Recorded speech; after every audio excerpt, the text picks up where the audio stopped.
Så blev det min tur. Jeg fik udfordringen af Anders Holm Morsing at deltage i LS Ice Bucket Challenge.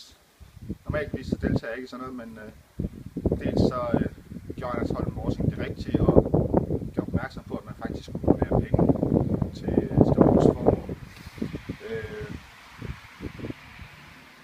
Det synes jeg er en god ting. Jeg har selv sklerose inde på livet, og ALS er en af de værste skleroseformer.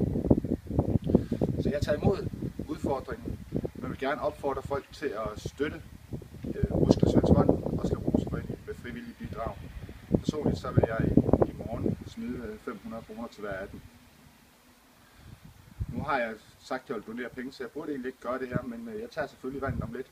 Men først så vil jeg gerne nominere Martin Geertsen til at tage udfordringen også. Og det gør jeg, fordi han er politiker og er en af dem, der har været med til at gøre det sværere at lide af kroniske sygdomme, i og med at han har været med til at indføre nogle grænseværdier i trafiklovgivningen, som gør, at folk de har haft valgt mellem deres bevægelsesfrihed og så deres smertelindring. Og det er et valg, som han som politiker ikke burde sætte dem overfor.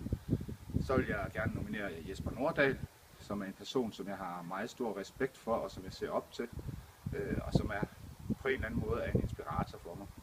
Og sidst, men ikke mindst, så vil jeg gerne nominere Frans Skaldrup, fordi at han presser mig hele tiden til at yde noget mere fysisk. Det tror jeg ikke, han ved, men ham vil jeg gerne udfordre også. Men husk, når I tager imod udfordringen, gør reklame for Muskelsvindsfonden og Skleroseforeningen. Og så bliver det så min tur til det kolde gys.